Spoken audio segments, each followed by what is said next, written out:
Yeah, I think the last person just left this morning. So there's kind of a nice gathering happening there in the east coast of India in Puri, beautiful city on the ocean. But yeah, what's your tell me your I know you probably already, like everyone asks you, like tell me your search and like kind of where you're coming from. Sure, yeah. Well, like I got invited to this particular place, this temple from Andrew Hart, who you might know. He's supposed to be here shortly. He said he'd be here around 7:30. He was working tonight, but Yeah. I met Yeah, I do know Natural Andrew. Law Apothecary. Yes. And people just get together there on Tuesday nights to do like draw and paint together. It was a little community gathering art event. Cool. And he invited me here. I've been interested in, I guess, yoga, not bhakti yoga or kirtan in particular, but I got into yoga, when was that? Maybe like 2011, 12. I started doing like hatha yoga classes and read the Yoga Sutras of Patanjali. Yeah, and started out as a Catholic Christian. I was pretty into that when I was younger, and I don't really align with that too much anymore. Just personally interested in yoga and looking for community and friends, and Andrew said this was a good place to come and just see what it's all about here. So just want to check it out. Welcome on a nice inversion-y Friday night. Yeah, that darn inversion taking me down. It's pretty intense. Yeah. This is a soupy one. Yeah. Yeah, so I mean, I'm sure that guys probably introduced you a little bit to Bhakti Yoga. Yoga's a very big word because it comes from a verb in Sanskrit. The verb is yuj, and so yuj means to connect. Yoga means connection. So it's a profound practice. You know, it's pointing at something that's very deep. One of the things to sort of ground ourselves in is a truth that quantum physicists are rediscovering, right? So if you go back to like the guys who are first looking into the quanta, which essentially means like, what's the smallest thing that like everything's made out of? Like, what is this? Right, basically. So they're searching for the quanta, and what they're coming up with is wild, right? Because now you've got the split experiment and vibrations, and matter seems to exist and it doesn't exist, right? Like, what is this? And the conclusion, for example, Max Planck was one of the first guys to really be diving into this, and what Max Planck said is, consciousness is fundamental, matter is derivative. So there's a truth that is very difficult to sort of continually assert ourselves in our mind, because we've been programmed, particularly from school, but like basically the whole society, that we're a material being and we're searching for the perfect material circumstance. And if we can just find that, then we're going to have some type of satisfaction or happiness in our life. But the fundamental truth is that we're a particle of individuated consciousness. And the only thing that exists is consciousness. And matter is a particular layer of perception in consciousness. So that's a profound sort of basis from which you're navigating. So what you're really navigating is an infinite sea of consciousness, and you're navigating it eternally. You're an eternal being, and everything, ultimately, energy and everything is eternal. So what is yoga in relation to that? Yoga is connection to the source. Right? There's energy, and the energetic is one of the ways that the scriptures put it. And so that's a profound mystery. But fundamentally, we're tied to our source. We have an intrinsic connection to God, but we've abandoned that and sort of tried to search for gratification within very superficial things. And it had, gratification, by superficial things means essentially you want to control and exploit the energy into the form that whatever your mind kind of came up with, this is the one I need, right? And so naturally when you embark on that, you're going to maybe even with not bad intention, but you're going to start to manipulate the environment. You're going to try to make things do this and make things do that, and sometimes make people do this and make people do that, right? And that entire plane of consciousness is called in Sanskrit bhukti, and you have to translate it. It's translated often as exploitation consciousness. I need things to be what I need them to be. So fundamentally in yoga is a process of connecting to this greater infinity that we find ourselves surrounded by. And all of yoga, including Hatha yoga, ultimately is moving in that direction. And there's profound practices, right? You move your body in a particular way, and suddenly you feel the energetic flows within your body start to align a little bit, right? You're coming into harmony with something. And in a deeper level, you're meant to come into harmony with reality. And not just harmony, but love with reality. So bhakti means to give, to sacrifice, to dedicate. Devotion is often how bhakti is translated. And bhakti yoga means to come into connection with reality in a mood of love, of dedication, of devotion. So it's a profound yoga where we're choosing to orient ourselves, which is our consciousness, into connection with this larger flow in a mood of love. So that's kind of like the big picture of what bhakti yoga is. Now, of course, where we find ourselves, it's like, whoa, okay, what are you even talking about, dude? You know, how do you actually practice that in your life? And how do you make progression on that? You know, one of the things you read was, you know, the 6 urges, the 6 defects, the 6 good qualities, right? We find ourselves in this body, and the body has urges. And it's quite interesting, you know, one of the books that we read is Bhagavad Gita. And Bhagavad Gita spends a lot of time talking about your mind versus you. And they're not the same thing. And that's a fascinating journey to start to go down, where you have urges within your mind, and then you can start to realize there's a deeper you that can take those urges and evaluate them and toss them out or choose to follow them. But there's a person deep inside of yourself that's a decider, that has will, and that's you.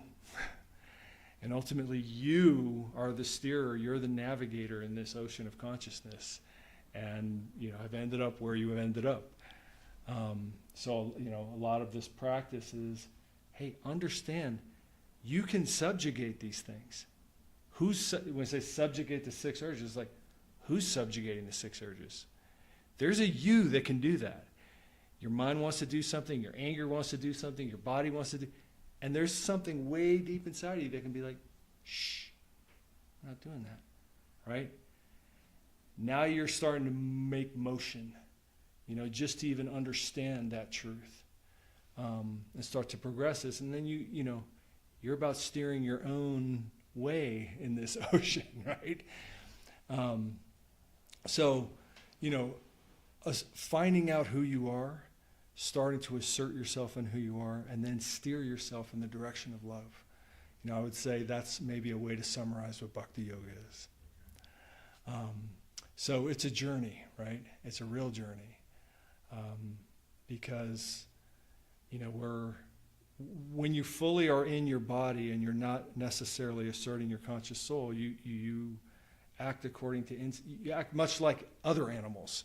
You act according to instinct, right? In one of the Puranas, it says there are 4 things that animals do: eat, sleep, mate, and defend. All right, they defend what they consider to be theirs. They're driven to eat, driven to sleep, and driven to, you know, procreate. And if you're not having a higher agenda than that, you're a complicated animal, basically. It's like, well, I'm not an animal. What are you talking about? I, you know, have an apartment or something. You know what I mean? It's like, you're still eat, sleep, mate, and defend, right? Like, you're just kind of just still doing the agenda of an animal. So, you know, there's a process forward, right? There's a first of all, like an examination, like who actually am I, and where actually am I going? And it's an honest and sincere quest to find that out. What's wonderful about it is that there's a sense of self-empowerment, because ultimately in the ocean of consciousness, the conscious beings can navigate. You can navigate infinity. You actually have that capacity. But when you're like dominated by this thing, you're doing what this thing says to do, right?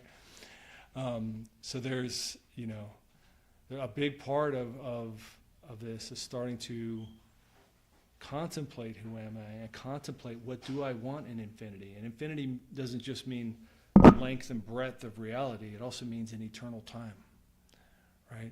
Like, what does that even mean? What is eternal? I'm an eternal being? We're thinking about like what we want to do this weekend. You know what I mean? Like, I'm an eternal being. All these things have got to start to come out of like philosophy and start to be like real things that we start to, move our lives toward. So, that's the yoga journey, right? And one of the scriptures that we read on Wednesday is called Bhagavad Gita, which is a pretty famous scripture from India. And Bhagavad Gita sometimes is called the yoga scripture, because every single chapter says something yoga, right? Karma yoga, jnana yoga, karma sannyas yoga, dhyana yoga, etc. It's just yoga, yoga, yoga, yoga, yoga. All these different ways of connecting to that, mysterious, beautiful fractal that's reality. And ultimately, yoga's on a spectrum, a continuum. And there's different levels and different tastes, you could say, types of relationship that you can have with reality. And that journey of the soul, of consciousness connecting to infinite consciousness, that's the journey of yoga. So, in the end, Krishna advises everyone to practice bhakti yoga and to love, you could say infinity personified, God. We're all personalities. And that source from which we all come from has personality as well. You could say God is infinity personified, maybe is a way to say it. So we're meant to connect to God. And that's the journey we are on in Bhakti Yoga. So I don't want to monologue or anything, but I just want to explain, kind of the depth of the practice and what we're trying to do. So here we are. And so it's a little room. There's a lot of different cultural, differences, and we're singing these Bengali songs or Sanskrit songs. But ultimately, all of these songs have some deeper orientation, some subtle advice of how to better understand who we really are and understand the direction that we want to go in the moments of our life. So, yeah. Awesome. Well, I'm happy to learn. Yeah, I've read a couple few excerpts from the Bhagavad Gita over the years, but not the whole thing. Yeah, it's been a while. So. Yeah, it's a lot. It's definitely a lot. We've been reading Gita about a chapter a week for like 15 years now. Good Lord. Yeah, it's been 15 years. It's just always something fresh, something profound, something deeper. You read the same thing, and suddenly a new, deeper revelation comes, and then it's like, oh. And it's really interesting to truly engage in the journey and to take some of the things that are very, very interesting theoretically or philosophically and make them a meaningful, practical reality within your life. And I think that's really the most fascinating, journey of the Gita. There's so many wonderful little tips of how to deal with your mind, for example, because your mind is very, very powerful. And one of the things in the Gita it says is your mind can be your best friend if you're utilizing it as a tool, or your worst enemy if it's utilizing you, basically. And you can see when your own mind gets out of control, and like, what do you do with it? And when one of these powerful, incredibly powerful urges come along, like anger, which is such a dominating force, how to deal with that, diffuse it, how to ultimately see where anger is coming from and address that core, like all those things are all in the Gita in a very simple and profound way. So yeah, it's a wonderful journey each time. And just the beginning of the Gita, like karma yoga is like really profound, You could say it's kind of the root of like Stoic philosophy, or, that kind of idea of like, hey, start to fully interact with your life. Give yourself fully. Don't turn from anything. If something is coming up that's difficult for you, like Marcus Aurelius said, the obstacle's the way, right? Turn into that without attachment, right? That's like the very beginning of the Gita. That's the first yoga chapter is karma yoga, and it's that, right? And you're like, oh, okay. It's like yoga number one. It's like such a high bar. But then it goes from there to like, really, really amazing, interesting things. So yeah, bro, that's what we're doing here. Trying to practice, and part of the practice is kirtan, taking these, ancient songs, sometimes more contemporary songs by the saints, and kind of giving different angles on what to look for, what to do, what to not do. How many kirtans have you guys sung? Like 2? I'm just saying these 3. Okay, sung 3 kirtans. So generally what we do on Friday night is we'll get one of the books by one of our teachers and just read a page or 2, and kind of discuss it. And if there's anything that comes up, from anything that we're reading, to plow down that road and see what it has to offer. I was just thinking that because the other night. Huh? I was just thinking Golden Volcano because the other night. Yeah. And I was explaining him about Mahaprabhu. Oh, okay. And, it's pushing close. It's March 3rd this year. It's real close. Oh, yeah. It's just a month. That's early. It's like a month away, a little over a month away. Wow. March 3rd, March 6th, one or the other like that. And So what's your reaction on that? That was like a giant dose of Oh, really? Just excited to learn more. Excited to be, surrounded by people who are interested in yoga and seem knowledgeable about it. Really. Yeah. Happy to be here. Really, just curious, looking to learn. All right. Exciting things to truly comprehend that you're an eternal being, not in like a theoretical way, but in an actual like way. And then when you start to think about your journey in eternality, it puts everything in perspective, because you really are an eternal being, and you really are in the midst of infinity, and it really is only consciousness. Like that's actually the physical, like if you're really good at physics, you know that. Like that's actually really what's happening, So it's a wonderful reset, and it's not like you have to change your life completely, but that same life that you're leading becomes viewed totally differently and becomes extremely progressive. you start to learn the difference between the false ego and the real ego. Yeah. And the false ego is what binds us to this material energy that we identify with. It causes a lot of suffering, misunderstanding, miscalculation, miss everything, quarrel, hypocrisy, proudness. So like one of the things in our books that we'll probably read tonight is about humility. And humility, tolerance, and giving honor to others.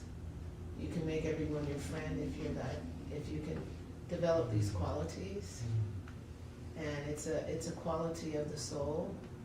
It's you know, it's yeah, and well, I just feel like it's really important. Yeah. You can gain a lot from that, being humble, tolerant, giving honor to others. Seems like a very weak, but it's not. It's very strengthening. It's very natural. It's a natural thing to be proud and puffed up and egotistical. That's a trip. We've seen enough of that around in the material energy. But yeah, I just thought I'd say that because he was talking about the mind. Yeah. You know, and the mind and the ego and the false ego and the real ego. Sometimes I wonder, will I ever understand? You know, but it's a gradual process. You know? Well, that's your okay. Well, we can read. I mean, yeah, we can read some of that. This is actually quite a high book, to be honest. What else do you have in mind? I'm not going to read any of the sermons, or we can actually read this, which is. I'm sure everybody's into it nowadays because there's only like A little over a month before Sri Gurupurnima, we could bring Navadvip Mahatmya or Navadvip Bhavataranga. Those scriptures also, we should, you know, start reading those, huh? Sudarshan? Yeah.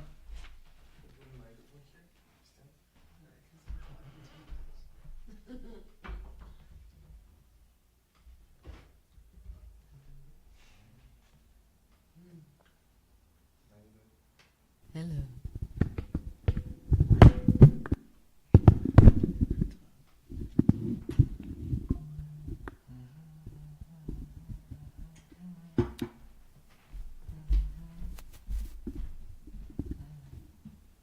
How was your day, Haridev? My day? How was your day? I'm feeling happy because it was a productive day. All right. And I got to surf intentionally. At least for like a couple of minutes. Nice.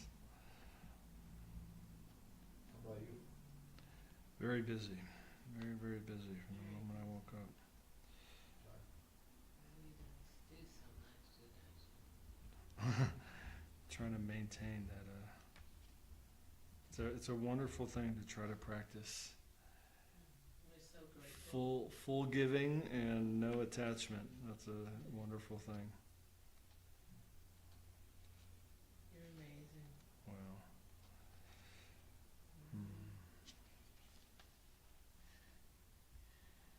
Super cool to listen to Sudarshan's Prabhu introduction to Bhakti Yoga every time a new friend comes to the temple that is not familiar with the practice. I feel like it's like the first time when I listen to it. Because it's such a journey. It's like brainwashing, but truth. Like actually washing your brain. Actually washing your brain. That's what it really means anyway. We all need to be brainwashed. Well, the wonderful thing about real spiritual life is that it's authentic and totally free, right? Like there's no imposition, and it's 100% truly, first of all, finding who you really are, and then asserting who you really are in your life. You know, there's no other ask, right? It's like just pure honest interaction, right? We're all here because we're all souls on the journey. And it's like, you can do whatever you want. There's no like, you have to do this, you have to do that, you have to do this. It's like, It's a heart transplant. here's the truth. Here's the truth as far as we can find it, right? And then pursue that and see what happens. Or don't. Right. So, you know, like do whatever you want. The wonderful thing about Gita is that when it's a conversation between a warrior and the Lord. And this warrior is actually facing a huge battle that he doesn't want to partake in.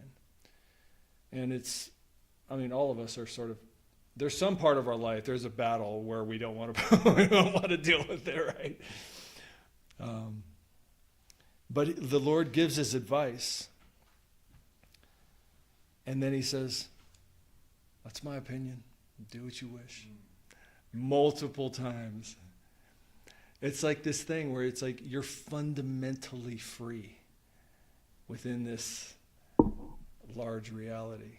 You're fundamentally a free unit. But when you're free and you're not fully cognizant of everything, or you're in a state where you're forgetting things, or where you're being dominated, like you maybe sometimes don't make the best decisions. But we are still the decider, even though we may not be making the best decisions. Like the Lord is granting freedom. Like fundamentally, you're fundamentally a free unit of consciousness that can navigate infinity. So it's an interesting thing, because in the viewpoint of those, I would say like all these teachers that we have pictures of, I see them as like great kind of, it's like this romantic view of like these wanderers, these travelers in the ocean of consciousness, and they're coming and like saying these truths of like steering us toward what they have found to be the most fundamental joy, bliss of the soul, which is to connect to infinity in love. And love requires freedom. Right? Like, even if I have complete control over you, I can't be like, love me. It's like, it ain't gonna happen. It has to be from you. And ultimately, God wants your love. So that requires your freedom. And that means, there you go. Here it is. Here's the whole thing. See what you want to do with it. And then you can start to see your little, whatever's inside of you, you have to examine that. But when I see myself and I get these little urges in my mind, these little things, and I'm like, wow, like in the whole of infinity, like I'm in this position where some little urge comes in my mind that I'm almost like, I have to like really grip myself to like not satisfy it. I'm like, wow, man, that's where I surfed and ended up. And I'm just like under the domination of this thing. But it actually can leave like quite quickly, when you actually understand what's happening. And you just get these like, and you're like, and focus on where you're going. And all of a sudden it's like, you actually are free. Like you have a much deeper, much more potent and powerful self. That's the What do you free will, think? but I love it has to be, can't be forced on you. It's like we all have free wills. Yeah. I mean, we can say all these things, but can we really practice them and act on them? That's why association is so important. Because you associate, you become like what you associate with, like a crystal. So, yeah. Crystals, I don't really know the crystal angle about that. Crystals become? Yeah. What? Well, I heard this today. Uh-huh. Who was it, yesterday or today? I think it was from, was it something I read, or was it something on the tube from one of our teachers or something? Yeah, it's like you take up the qualities of what you associate with. If you associate with saintly people, if you associate with drug addicts and, people who are mean or depressed or down or this, you get affected by everything, So if we associate with saintly people, people who are in the mode of goodness, people who are, doing good stuff, then, we become like that, So we have to be careful of our association, Even what we look at on the internet. Because the internet, that's my weakness, because I have a hard time pulling away from it. I always go there, because I struggle with it every day, but, at least it's like, mostly mode of goodness stuff, and the spiritual stuff and the yoga and the temples and our mission, and I always have to pull myself back, and then I just end up turning on the tube or picking up a book and seeing our teachers and listening to their lectures or reading something or picking up the songbook and singing, because when you're not a family person and you live alone, you really gotta try harder, but I can do this because, I'm in that situation where I have to get through this, so we have to be careful with what we associate with and how we give association also. How we can just try to be kind too. Being kind is very important, I think. Just learn how to be kind. It's very important in this world today. It's a mess. There's so much hatred and material energy, so we have to just keep praying and trying and going on in our life. Try to touch on the spiritual side of things. Thank you, Debbie. So revealing one's mind and confidence.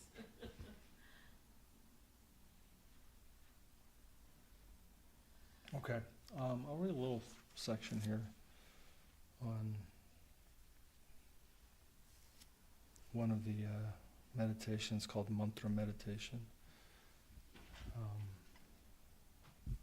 Mantra, a lot, it's become a word in English. People say mantra or something like that, but it comes from two words in Sanskrit: mana, which means your mind, and trayate, which means to yoke or control.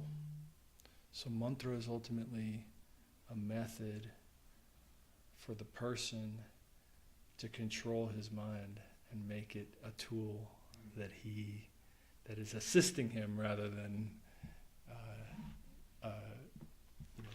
being a hindrance. And there's what we call Maha Mantra, but it's basically the mantra that is most advocated is to chant the names of God. Just chant the names of God and pull your mind in that direction. So this chapter is about that mantra meditation. So I'll just read this. What's the name of the chapter again? Sorry. The holy name. Okay. By accepting the path of devotion, a wholesale transformation of our internal system begins. And gradually our charm for the outside world vanishes. There is a war within. And when the Krishna conception enters the heart of a devotee, all other thoughts and ideas gradually have to retire. This is explained in Srimad Bhagavatam. So one of the Puranas called Bhagavat Purana. Pravishta karnarandhrena svanam bhava saroruham dhunoti shamalam Krishna salilasya yathasharat. When the autumn season appears, the mud within the water vanishes. This is the rivers in India. The rivers can be brown or they can be blue, and depending on the season. So, in the same way, when Krishna conception enters into one's heart, all other conceptions and things that have captured us will gradually have to retire.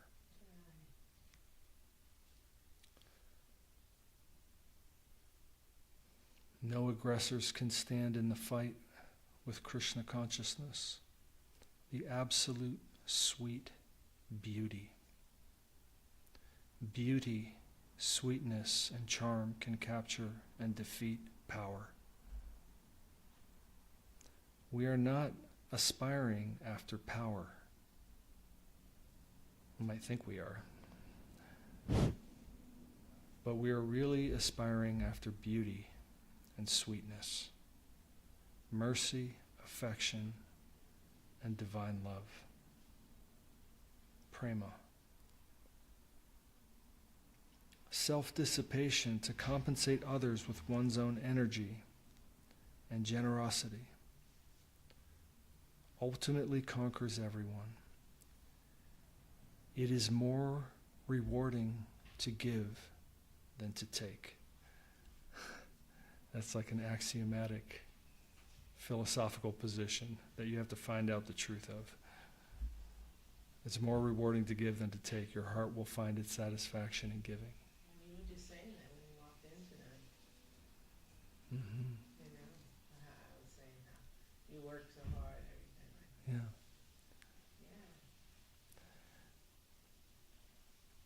yeah. And divine love means die to live.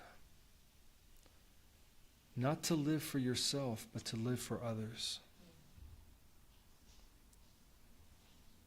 The most generous form of life is found in Krishna consciousness. Krishna consciousness is so beautiful that one who develops it can lose his own identification and become self-forgetful. Such a charm is there.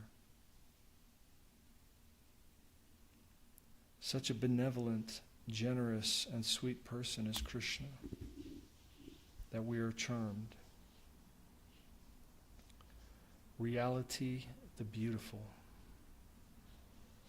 Reality, the beautiful.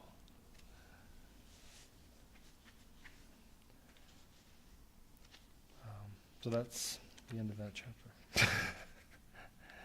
But it is a wonderful, wonderful idea. Because reality has so many layers in consciousness, but ultimately the deepest layer is beauty and love.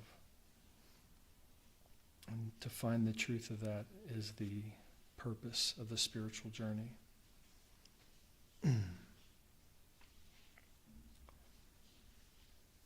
I'm actually going to read another part from sermons, which is on the same topic. It's really cool.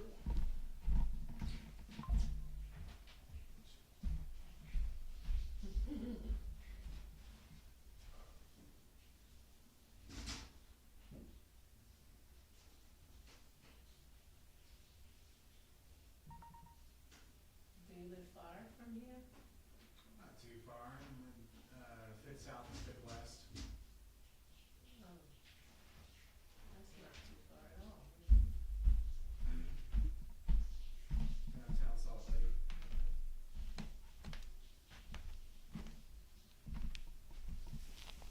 Whereabouts are you at? Just across the street, down the block.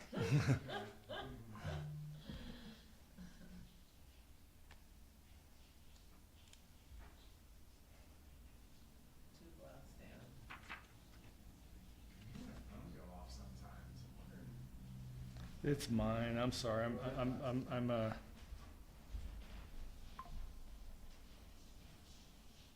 Fine. Keep getting all the notifications. Bleep, bleep, bleep, bleep, bleep, bleep, bleep, bleep, bleep.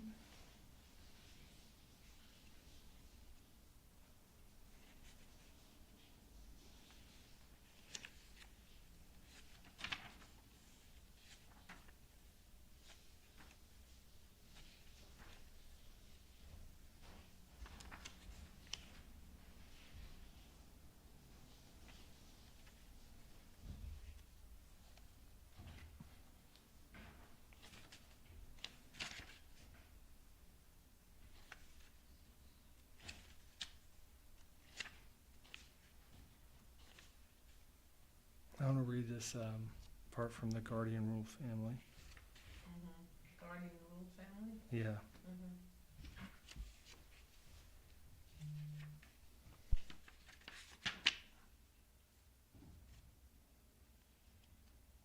Okay, so this is like, because he was saying this idea that reality is the beautiful, and Bring the mic a little closer to you. Uh-huh.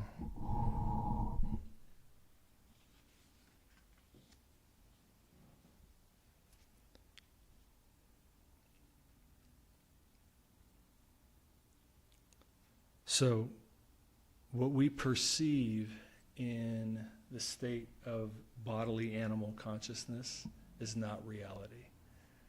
And when you contemplate it a little bit, you can pretty quickly reach the truth of that conclusion. I guess in some ways fortunately, but in some ways very unfortunately, was a philosophy student in university. And I read just an obscene amount of philosophy. And most of it sort of leaves you with this sort of, I would just say like a despair. Like it's just quite horrible. Because philosophy is supposed to be the search for truth, right? That's what it like literally means. What is real? What's reality? What's reality? Yeah. That was a big thing Right. when So I was in high school. yeah, what is reality? And this idea, reality, the beautiful, that's amazing. Because you're in consciousness, so realities can be a lot of different things. But man, it is quite brutal to go through a tremendous amount, and not everybody is even, I would say, even searching for truth. They almost have like some vomit that's coming from their own mind that they just want to like dump out.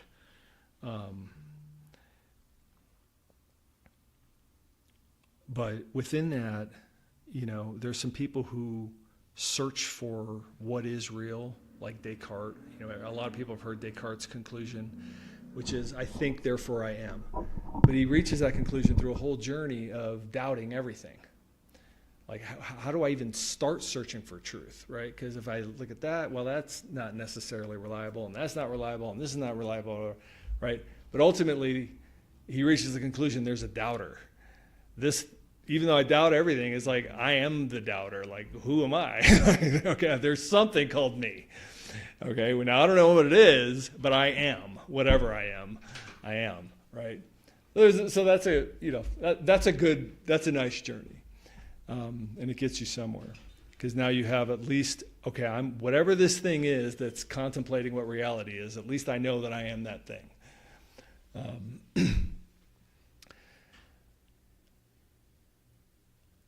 But, when we find ourselves in this world, it's like you're in something that you don't fully understand. And you can misinterpret it. And whatever we're viewing is at best partial, but even our viewing of it is unreliable. And I'll just explain that like quickly. The senses are imperfect in summary, right? We have these data receptors which are basically perceiving wavelengths of energy. But like our eyes, we see this incredible world around us. Our eyes receive about 1 to 1.5% of the light spectrum. This incredible world that we find ourselves surrounded by, this 360 projection, is being generated by our eyes receiving 1.5% of the light spectrum. It's not real, it's not reality, it's partially reality. But it's certainly not reality. Our ears hear a tiny amount of what it is to be heard, right? Subsonic and hypersonic sound, ultrasonic sound is the vast majority of the sound spectrum, right? We're not hearing what's actually going on in any way. And it's the same with all of our senses. And then we start to contemplate, like, and what are there senses that I don't have? Are there blocks of energy out there that I just simply literally don't have the data receptor to perceive? And therefore I'm just like missing out on whatever that is? Undoubtedly. Undoubtedly, there's all kinds of other energies out there that we just don't even know what they are. The scientists are like calculating what the universe is, and they're reaching these preposterous conclusions. Like if you go out and look in the universe, you're like, everything, according to Einsteinian physics, how everything should be moving according to its mass, nothing's moving like that. Like nothing. And so everyone's just like, dark energy? Oh, really? There's dark energy out there, huh?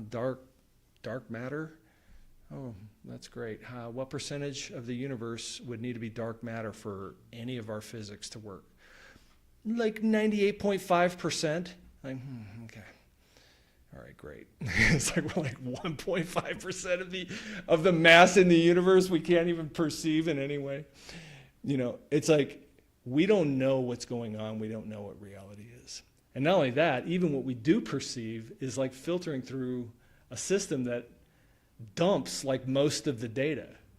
You know, what they find when you study the mind is like most of the information, even with our tiny little slivers that we're perceiving, just gets dumped. It never even makes it to your conscious mind, right? So you've got this view of reality that's like not even anywhere close to reality, and it's being filtered by your mind through an AI that you don't even really control. You know, you have to work really hard to start to get into controlling that. And then you've got this other layer of your own, you know, animalistic or other types of desires and reactions to things that ultimately makes you cast a judgment on it, right? So that's the final layer, the layer of you know, what's called raga, which means what's your mood with which you're taking this. So this tiny little slivers of energy that you actually perceive, most of which has been dumped out, a certain amount comes into your mind, and then you go, I like that. Or a certain amount comes into your mind, and then you go, I don't like that.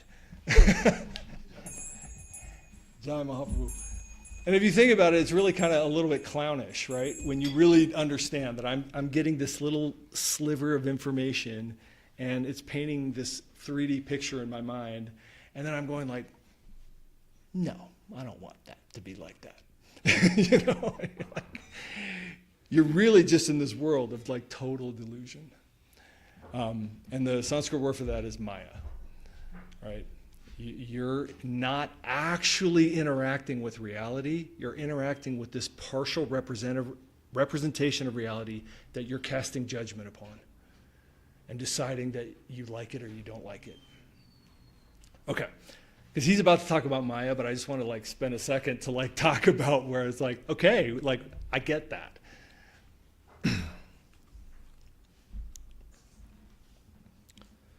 Maya, misunderstanding, is troubling the fallen souls.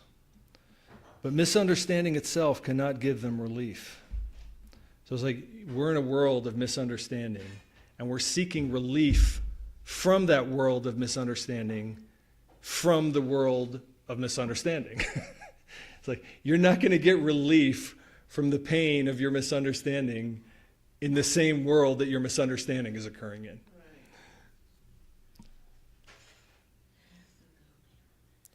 The prime cause, he alone can give relief.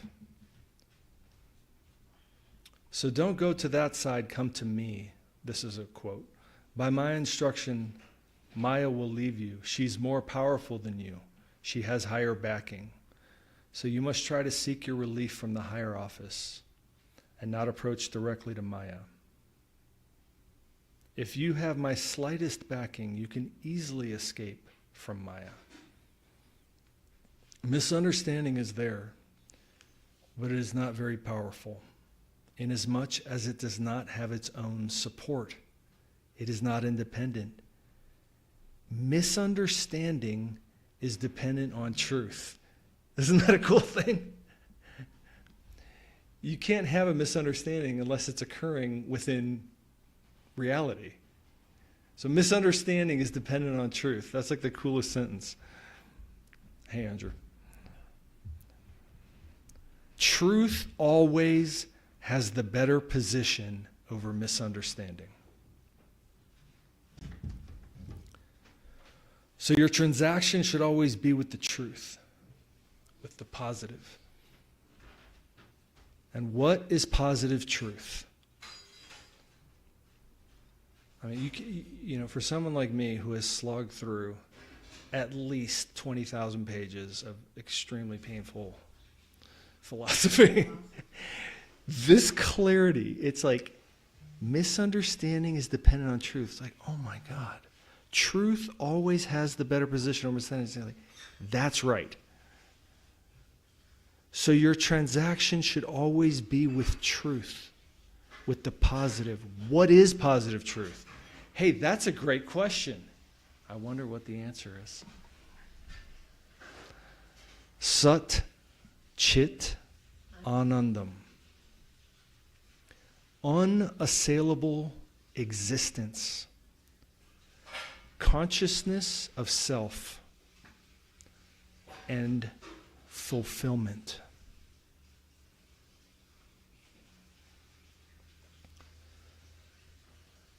So this is a really profound capturing of reality.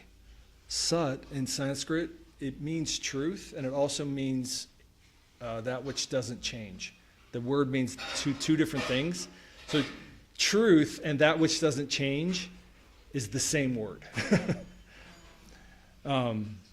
So what that means is it exists. So Sat means existence. And if you think about yourself, you exist. But existence doesn't have any value without awareness of its existence. So that's Chit. Chit means consciousness or self-awareness. So existence must be aware of its own existence. Then that has some value. But even that doesn't have very much value because we don't just want to exist or be aware that we exist. We are in need. We're searching. We're seeking. You know, that's why there's like 5 people in a room on Friday night talking about this. There's some search, right, in some people.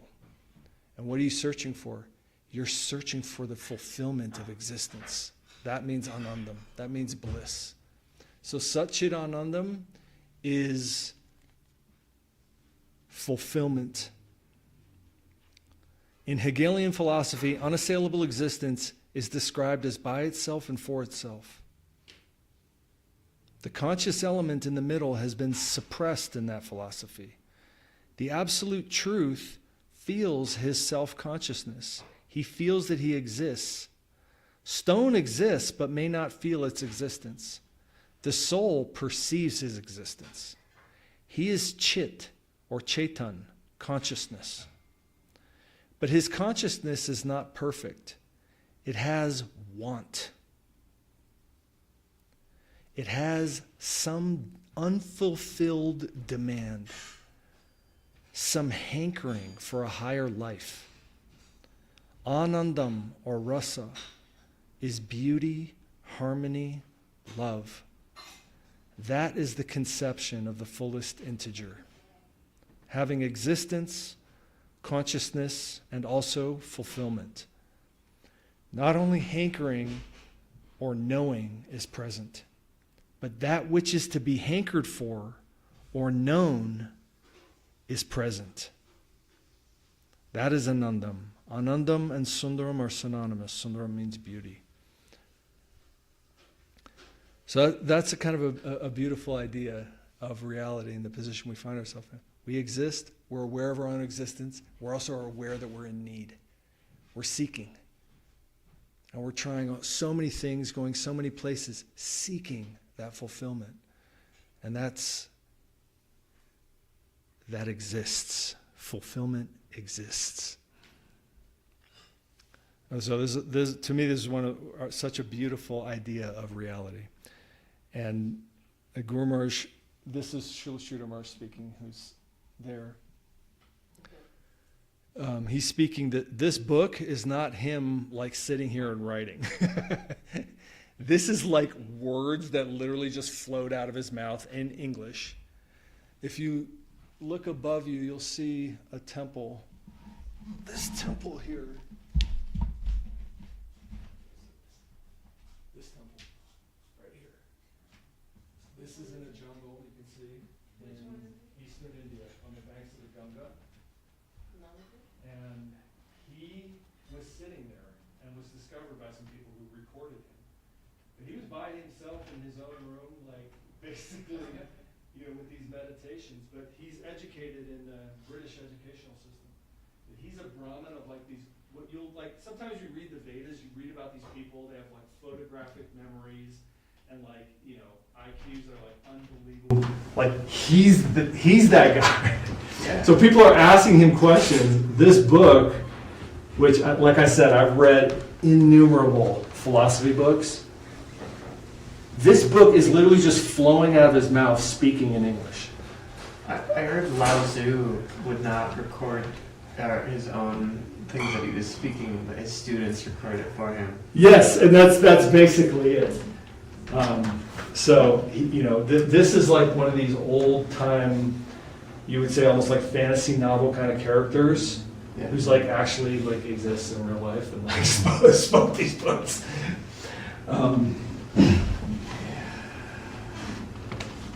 But he's read a lot of European philosophy and European poetry and stuff like that. So there's this beautiful, I love this section here. I saw that some of the European philosophers have translated this word anandam as beauty, as in reality, the beautiful. We find that to be very near to the conception of Krishna. Probably it was the philosopher Martineau, a very good linguist and a poet of high style, who proposed that the ultimate element is reality the beautiful. Wordsworth hinted at eye beauty and ear beauty. In one poem, Wordsworth described a girl of his dreams. He wrote that she was a village girl and there was a brook alongside that village. He says that the jingling sound of the brook contributed to her beauty. Many scholars tried to give some interpretation to this conception, but one Bengali scholar, Harinath Dey, who was a master of 32 languages, gave the interpretation, ear beauty contributed to eye beauty. His explanation was very taking to me. The ear beauty, the beautiful sound of the brook, added to the appearance of that girl. That means that ear beauty or sweet sound contributed to eye beauty. Eye beauty, nose beauty, touch beauty, all are anandam, rasam, or beauty in the broadest sense. So there's a profound idea of life and of existence that we want to train our faithful eye upon and start to interpret our life through. That everything is accompanying the other thing, and all are adding and serving to beauty. All are adding and serving to love, and to start to view the things within our existence through that lens. That's a very, very beautiful idea, that one thing in existence is adding to the beauty of the other thing in existence. And that same other thing in existence is adding beauty to the first thing. So the ear beauty is adding to the eye beauty, and the eye beauty is adding to the ear beauty, like that. Every single part of reality is adding to this wonderful symphony of infinite beauty. That's a particular lens or relationship with reality. In another Upanishadic word, it is stated, Satyam Shivam Sundaram. Shiva means Mangalam. What is the criterion of Mangalam? Amangalam means mortal. Mortal is amangalam or inauspicious. And immortality is Shivam, Mangalam, auspicious. So Shivam means immortal, and that means conscious, as found in the soul. Soul is immortal. Stone is mortal, but soul is immortal. Therefore, soul proper is Shiva. But we see that the soul is vulnerable. Super soul is beauty, Sundaram. That is concrete reality, is the independent and fullest representation of existence. All other existences are but partial representations of the absolute. Sundaram is satisfaction. The soul is dissatisfied. And for stone, there's no question of satisfaction. It possesses only mere existence. But soul is dissatisfied, even though he's an eternal unit of self-consciousness. The words Shiva, Mrityunjaya, Mahadev, they mean free of mortality, eternal. But eternity is not sufficient. Only beauty and taste, rasam, sundaram, can fill the gap. So the object of our quest is beauty, sundaram. So satyam, shivam, sundaram is the same as sat, chit, anandam. Right? We exist, we're aware of our existence, and we're searching for taste, for beauty. So Sundaram is the object of our quest. If wherever we go and whatever we do is examined minutely, it will be detected that we're searching after beauty, after fulfillment, after Sundaram, after Rasam. So, very interesting. There's another part where he's talking about this. If you actually look at why you're doing things, Guru Maharaj should say, everyone's searching for that, but they don't know where to search. So they're trying everything. He goes, why does this thief steal? It's because he's searching for taste. Like, why do we go to the movies or something? We just want to feel something. Everything you do is searching for feeling. That's why you do it. The only reason why you're like wandering around the world, wandering around infinity, wandering around the universe, searching for satisfaction and trying a million things. And everything you're doing, Guru Maharaj is saying, if you really examine minutely, why are you doing this? It's because something at the end, you think you might find some beauty, some taste, some type of fulfillment, some type of ecstasy. Hopefully. Something. Right? That's why we're doing everything.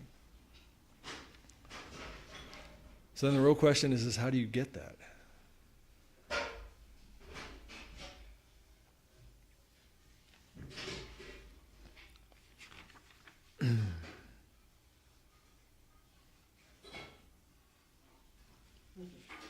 Okay. Oh man, this next part is really cool, but it's also 8 o'clock. You guys want to read it? Okay. All right. We'll read one more page. I honestly think if this chapter in this book was like the only book left on earth, like it would be enough. Like, it's so freaking good. The first time I read this chapter, I was just like, oh my God. It's so good. That sermon's one. That's a good cliffhanger, man. Keep searching, buddy.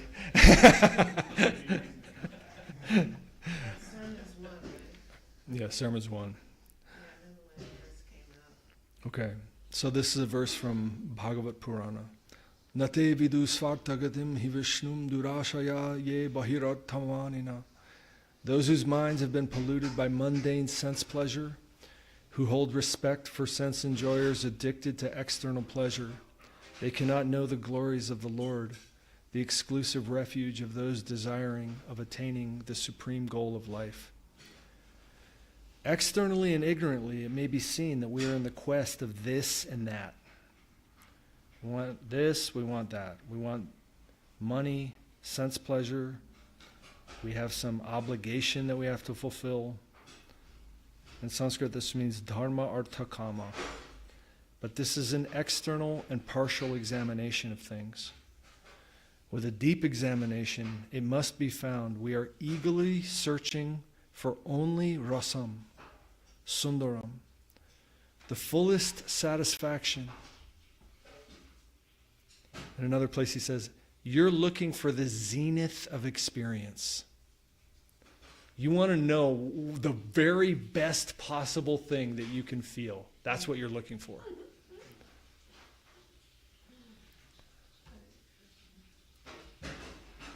You're looking for the fullest satisfaction and not for partial, temporary, so-called pleasure.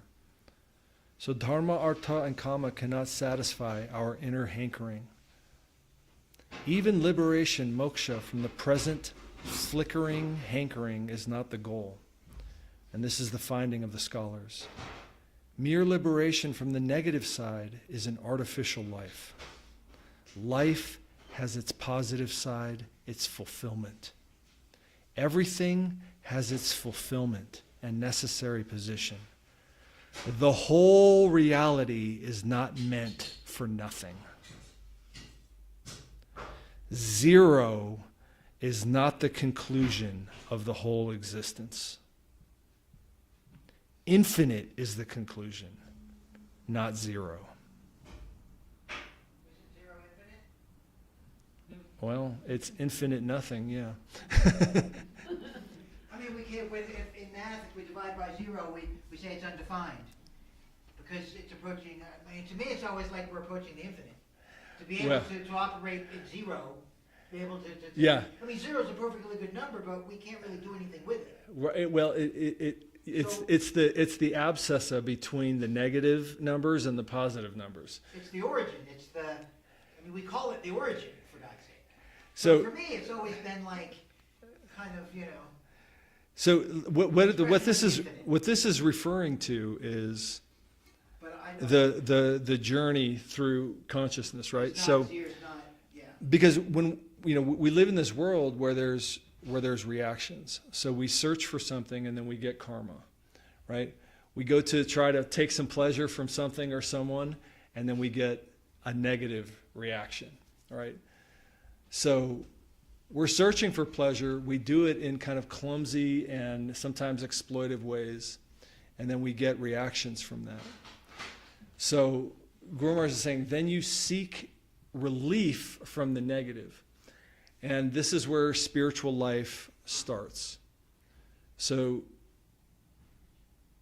what is laid out is you're right now surrounded by temporary things and captured and wanting to control those temporary things, and you think if you arrange them just right, you're going to get that satisfaction that you're searching for, right? If you just arrange everything right and you don't get the ones you don't want, you get more of the things you do want, and then you're going to finally have it, that beauty, that bliss that you're looking for. But what happens is, you're coming along and you get smacked, and you get smacked, and then you suffer, and then you suffer. Right? So you get this little bit of pleasure and then you suffer. You get a little bit of pleasure and you suffer. So that's called duality. And the spiritual journey goes from there. So what the Buddhists practice, and this is an actual plane in consciousness, you can achieve this. They're searching what they call prakriti nirvana. Prakriti means the material energy, this phenomenal world that we perceive with these senses and imperfectly perceive, but still we're perceiving a phenomenal world, right? This flickering energy.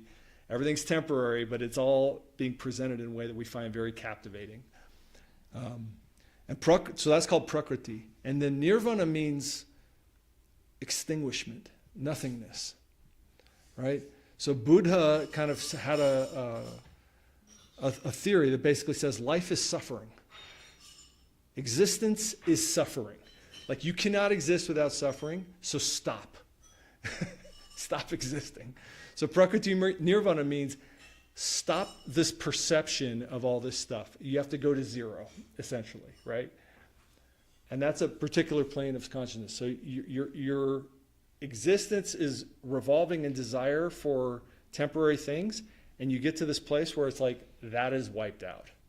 Okay, so that's the goal of Buddhism. It's called prakriti nirvana. There's a similar philosophy to Buddhism, but it was given by Shankaracharya in India, and it searches for Brahma nirvana. So Brahma nirvana means that underlying all of this reality is a source of energy. It's called Brahman.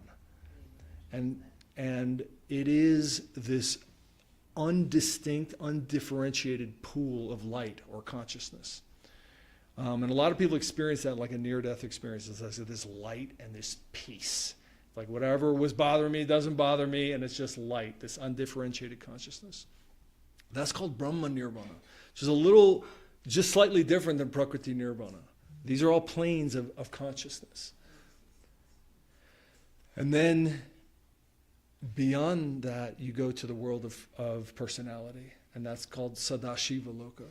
So everyone, I don't know if everyone's heard of Lord Shiva, but like Shiva is the activator of material energy, you can say. You know, like the Big Bang has this like thing that basically there's a singularity smaller than the pin of a needle, and somehow, for some reason, it just went, and then like everything was there. But that activation of that, you could say, point of potential, the activation energy of that is called Shiva. Okay, and then the point of potential, sometimes it's described as Shiva is like the seminal energy, and the point of potential is the egg, right? So, you know, just like it is within our body where that, you know, those two come together and then all the cells just go boom, right? It's the same thing where that universal energy is called Shiva, and then that point of potential is called, you know, Prakriti, right? So it just goes boom, and there's the universe. But you can get to Shiva Loka. But beyond that, it's called Vaikuntha. So Guru Maharaj is saying infinite is the conclusion, not nothingness. Sometimes you're just in pain and you want a cessation of the pain. But that's not actually your positive fulfillment. Your positive fulfillment is to move into full relationship with the entire spectrum of reality. And Vaikuntha, sometimes people translate that when they're looking at kind of Vedic cosmology as like, you know, the spiritual plane or heaven is how, you know, some people take, you know, an equivalency like that. But Kunta means limit. And Vaikuntha means no limit. So that means, it truly means the infinite, right? So you have to move through this desire to get out. So that's mukti. Like, I don't want to be here anymore. I need to get out. That's like mukti consciousness. Into full spectrum relationship with reality. And that's called Vaikuntha. Because your fulfillment lies in that. That thing that you're running around trying to fill, that hole inside of you that never seems to be filled, no matter what all the things you try and put drugs in it, you try and put food in it, you try and put movies in it, you try and put girlfriends in it, you know, whatever. Like, it just, it's still like, I am seeking, right? That need of the soul is infinite, and it can only be satisfied by the infinite. And you have to move into relationship with that. So that's what Guru Maharaj is saying. Not moksha, not mukti, not liberation, not zero, not the cessation of suffering. You're not looking for the cessation of suffering. That's the end of the negative numbers. You got to zero, but there's the positive. You're actually looking for positive existence and positive fulfillment in your relationship with reality.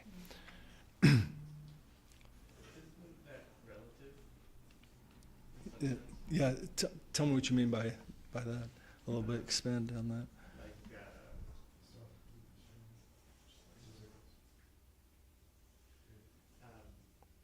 Where everybody has their own experience of positive. Yes. And then, you know, they can have an experience that like, that kind of sucked.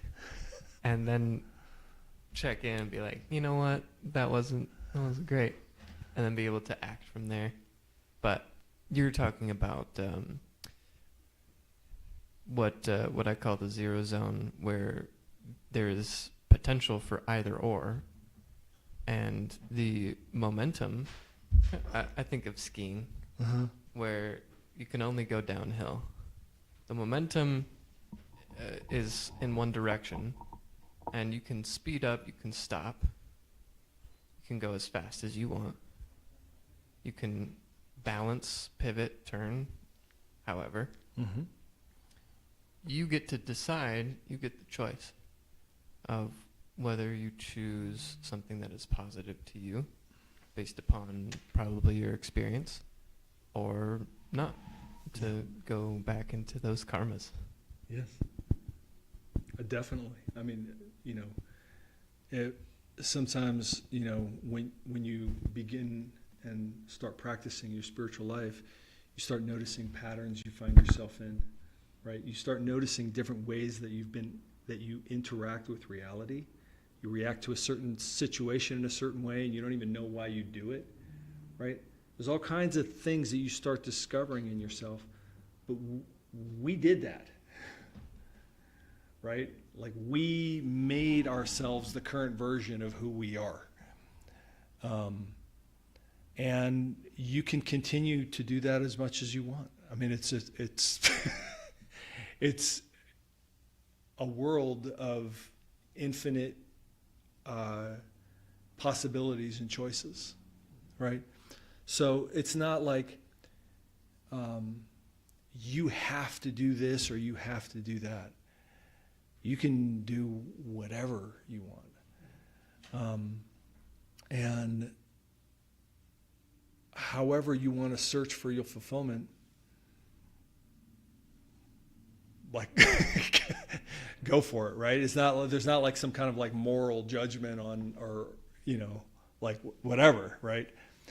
But what there is an offering of like, how do you, like if you've reached the point where you're like, okay, what actually am I doing? What am I searching for? There's an idea of connecting to the infinite that is proposed, that is like available, right? Should you choose to do that. Is that responding to what you were saying, or did I miss it? Yes, and I suppose I was also thinking about the void, where if we are filling a space with something, maybe mentalization, some kind of identity structure, whatever. If we are filling that space, then there is no 0 point for which anything, the infinite, can emerge. So really, it's a decluttering, right? Back to skiing, you could crash and like completely stop, and that would be a 0 point. You'd have to start again. Yeah, and I mean, because this is sort of I guess you could say what in Sanskrit they say sambandha gyan. It's like understand the map and where you are on it, and it's not a map of locations relatively within the world, but it's a map of locations within conscious reality, right? Of where we are and where the places are that you can go. And the presentation of something that maybe we couldn't quite figure out. We know we're in need. We know that we're searching, but what are we searching for? Is it just that you haven't discovered the perfect pistachio gelato yet, and like what I mean? Like, what are you really actually searching for? And that can only be communicated to you, but it's you who is the evaluator of that and who's ultimately steering what directions you want to go in. But what it does mean is that if you decide, okay, I want to actually move in this direction with my existence, you're moving into relationship of something great. You're moving into relationship of something that is like profound and fundamental. And that means, ultimately there's some, mood of service toward that, not as like a conqueror or a colonizer, but a presentation of ourselves as a giver, right? But all this can be revealed to you, all of our questions and everything, through simple living, high thinking, through service, So the infinite can reveal himself to us, through our dedication, and that's what Bhakti Yoga is. It's very simple, and we don't have to really try to philosophize so much about everything. because bhakti yoga is a very simple process, and things will be revealed to us through our dedicating life, through our dedication. And if we just take the simple route, the simple lane, then we'll be able to understand so many things. It will be revealed to us. So there's no separate endeavor, So to try to understand so much, because it's not really about all that. But it's nice to understand.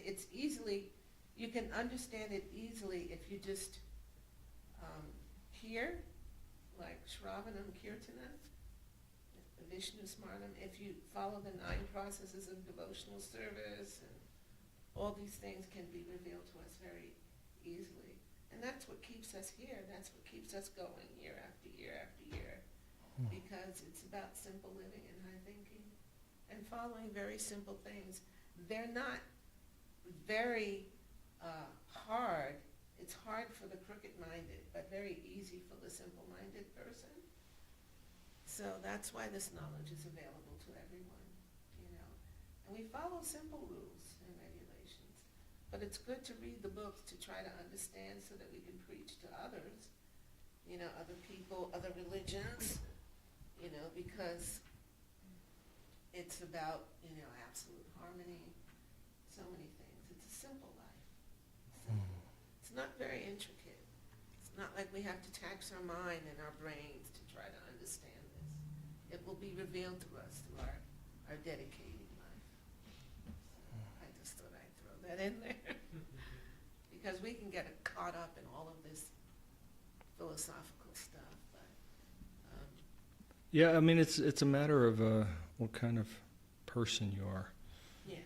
Because if you have the particular, I mean, like, all this is not existing for like no reason. It exists for a reason, It's there right? for us to read and understand. If you need a roadmap, the roadmap is there, and it's important to understand where you are within infinity, and to make a informed decision about what you want to do with your life. Because in the end, it's just that, right? It's an informed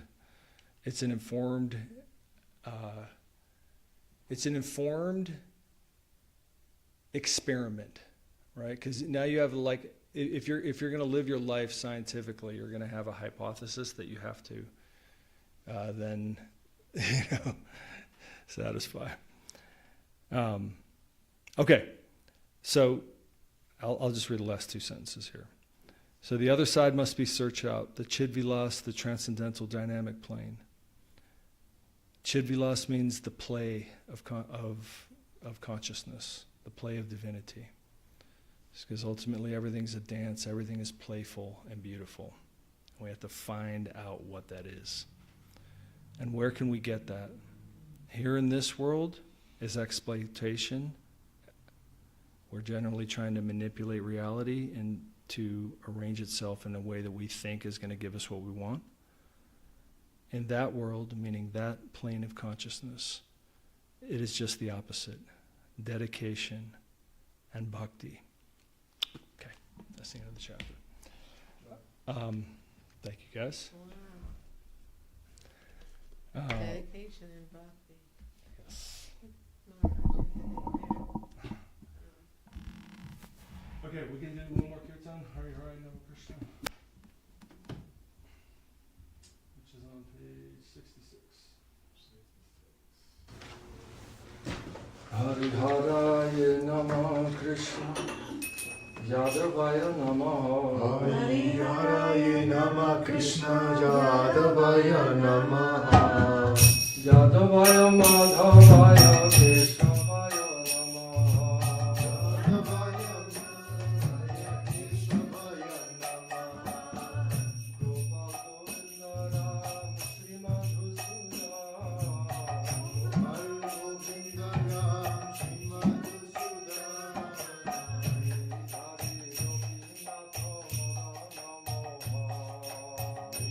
Hari Gopinath Nada Namo.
Gurudev Goswami Maharaj ki jai. Jai.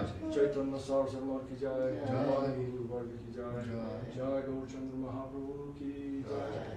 And everyone searching for the truth on Friday night ki jai. Nitai Gaur Haribo, Sudarshan Prabhu ki jai. Jai. Jai Gurudev. Divya Shakti Devi ki jai.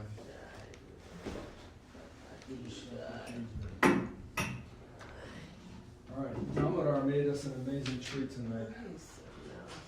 Like, this is like North Indian street He food. told you, huh? Pani puri. Dandavat, dear devotees online. Thank you for tuning in.